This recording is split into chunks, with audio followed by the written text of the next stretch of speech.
Hello，大家好，我是 Julian 朱利安。大家好，我是松鼠老师。今天很开心邀请到松鼠老师来跟我们一起聊一聊。那松鼠老师跟我一样也是在这个理财教育领域呢耕耘了很多年，很认真的一位老师。那上一次呢，其实松鼠老师跟我们一起参加一个课程，然后他有跟我分享了一个家长呢来上课之后的一个回馈，所以我觉得其实蛮有意思的可能也有很多爸爸妈妈有类似的一些想法，所以呢，我想请松鼠老师可不可以再跟我们分享一下呢这个妈妈的想法呢？好的，原本上次的课程是妈妈要带小孩子一起来，可是呢妈妈临时有事情，就委托爸爸带孩子一起来参加亲子课程。结果呢妈妈回去之后就问小孩子说上的怎么样呢？没想到小孩子就回答说，妈妈，我的银行有多少钱，股票有多少钱，我是不是很有钱啊？妈妈听完之后就有点担心，然后就跟我说，松鼠老师，我儿子怎么上完课之后就觉得自己好像中了乐透，很有钱，感觉他现在就很像躺平了，怎么办？那我心里也在想我自己的小孩，我有帮他做经济计划，然后他会不会也会这样想说，哇，我以后会很有钱，我的钱会变很多，那我现在就不需要这么认真啊。原来是这样的确，可能有些想法也有类似的，可能有些家长也有类似的想法。那可不可以再多聊一聊？就是你有发现为什么自己会有这样的一个担心呢？我在想会有这样子的担心，是不是因为像我们大人我们想要有赚到一桶金，我们就是要很努力的工作，而且也还要很努力的，就是节省一些开销，然后用力的挤，很努力的存，很努力的挤钱出来，才可以存到一桶金。所以这一桶金真的是得来不易的，所以我们才会珍惜。可是呢，如果我们家长帮小孩子存经济计划，我们就是每一年透过红包的钱，每一年2万多帮他存经济计划，我觉得这样还蛮容易的。然后小孩子在退休的时候，他会有亿万富翁，那这样子是不是很容易就做到的事情？小孩子就不用很努力就可以得到财富。那这样子小孩子会不会之后就会没有努力的动力，没有努力的目标，然后这笔钱也不会珍惜呢？原来如此。好，那我想也借这个机会来跟大家分享一下这个，在我们执行经济计划之前其实我觉得有一个很重要的观念，那我把它叫做经济计划的起手式就是我们其实要先跟孩子沟通清楚，这个经济计划呢，其实它是一张安全网它不是许愿池那像我自己在跟孩子在6年前2019年开启这个经济计划的实验之前，我就先跟孩子约法三章，我就对他们说呢，其实爸爸现在帮你们养的这只金鸡母是要给你们未来老年退休的时候的保障所以除非你人生中遇到这个非常紧急或者非常这个万不得已的时刻，不然呢不能够随便去动用所以呢，我也想要邀请各位爸爸妈妈们在开始这个经济计划之前其实可以先找机会呢跟孩子做一场认真的对话。那也许你可以跟孩子这样比喻，孩子，你未来的人生可能会像是一位超级厉害的空中飞人，也许你会尝试很多不同的工作，学习很多技能，甚至会挑战一些冒险，就好像在空中做出很多精彩动作一样这是你要靠自己去努力去表演的一个舞台。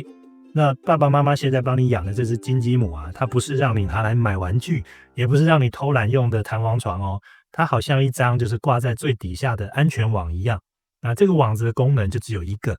就是等你以后老了飞不动了，或者万一不小心掉下来的时候，它可以接住你，让你不会受伤。但是只要你能够还飞得动，那这张网子呢就会静静的等在那边，不能够随便的拆掉它，动用它而且我觉得我们应该让孩子知道的是，这只金鸡母其实也不是从天上掉下来耶，它还是需要我们每个月帮它来喂饲料就像真正养一只小鸡一样。这个小鸡也不会一出生就能够下蛋它是要我们定期的去喂食、照顾、清理环境，让它慢慢长大。那如果没有照顾好，也很有可能还没有长大它就跟我们说拜拜了。所以我也都跟孩子说，等他们成年有工作有收入的时候这只金鸡母就要交给他们自己来照顾，自己养了。所以其实如果孩子没有努力，没有工作，没有收入，那他们也就没有这个饲料可以来继续养金鸡母所以呢，虽然看起来很容易，可是真正要养出亿万金鸡，并没有我们想象的那么简单哦。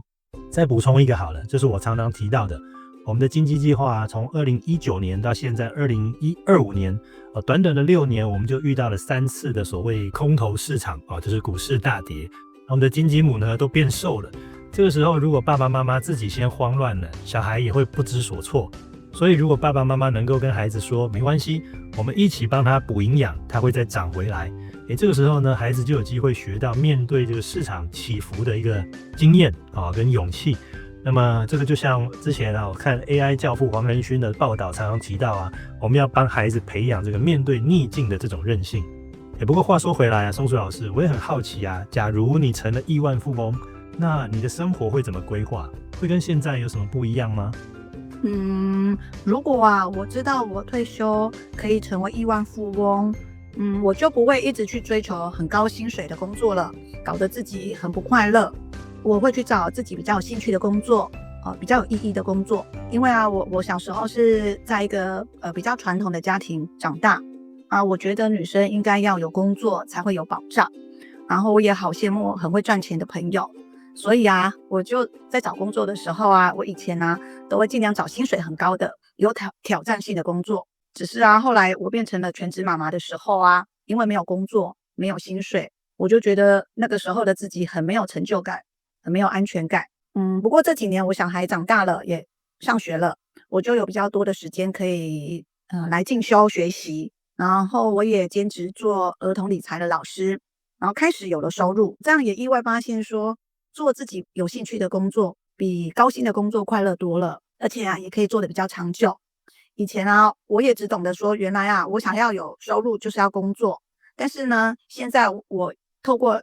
学习理财，我也知道其实要将收入的一部分拿来养大自己的金鸡母，产生被动收入。所以这几年我同时拥有工作的主动收入跟投资的被动收入我是觉得这样子是更有安全感，更有成就感。哇，太棒了！你的这个分享我觉得就是我想要传达的重点就是我常常也在课堂上跟我的学生举例分享。那我们用的是这个富比士排行榜这个排行榜上面呢，每个都是世界级的超级富豪，富可敌国。但是呢，我们也发现说，这些富豪他们都很努力继续工作例如说，世界首富马斯克就有报道说，他现在每天可能还会工作16个小时是一个工作狂。然后又像是很有名的股神巴菲特，他已经95岁了，可是还是每天进办公室工作我相信他们都已经是不需要为钱工作的一个状态了，可是为什么还要这么努力这么拼命呢？我觉得很呼应了刚刚这个松鼠老师的分享很值得大家去思考看看。那很多人以为这个金鸡计划呢，就是在教孩子提早退休，但我觉得我们在教的其实是一种提早拥有选择权。所以我认为财富自由并不是不用工作而是能够有选择工作的自由。我觉得这句话真的好重要。我们不是要让孩子不工作，而是希望他不要为了钱而工作，让他自己有自主权，可以做自己想做的事情。我觉得这样才是真正的幸福。我们希望孩子学会理财，是会让他更有能力选择更有意义的工作。我也觉得今天我们讨论到一个很重要的观念，就是工作的价值其实不只是领薪水，也许更重要的呢是获得个人的成长、自我实现，还有人际的连结跟社会的回馈和贡献等等。没错。现在我会跟孩子说，工作不只是赚钱，更重要的是从工作中可以帮助别人，对社会有贡献，自己获得成长跟成就感，这才是工作的意义。谢谢松鼠老师今天的分享我相信很多家长听了之后呢，都会有一些共鸣。那我们认为理财不单只是让孩子有能力准备退休，其实更重要的是可以多了一份对选择人生的权利。那有了钱也不代表就不用努力了，而是可以更有弹性的去做自己热爱的事情，可以对社会有更多的贡献。我想这个也是我们在推广理财教育一个很重要的初衷。那话也说回来，这个经济计划虽然简单，但是还是要强调一下它的过程并不容易所以我一再强调，就是重点在于这个陪伴，过程的陪伴。那不止呢，我可以让孩子学会投资，而且是要让他懂得如何去面对逆境，让孩子能够在顺境的时候不骄傲，在逆境的时候不气馁可以磨练出更坚强的韧性。感谢朱老师的分享。我现在再也不担心孩子有钱就不工作了，因为我知道，只要我们家长以身作则，让孩子看到工作带来的快乐跟意义，他自己就会理解，努力不是只是为了钱，而是为了人生的价值。真正的理财教育其实就在爸妈的身教。好，再次谢谢松鼠老师的分享。那以上呢就是今天的内容。如果你也有关于亲子理财教育的疑难杂症啊，欢迎留言告诉我们，说不定你也有机会上节目来跟我们一起聊一聊哦。如果你觉得今天的节目内容有收获，也别忘了帮我们订阅、按赞、分享，这个就是对我们最好的鼓励。谢谢大家，我们下次见，拜拜。拜拜。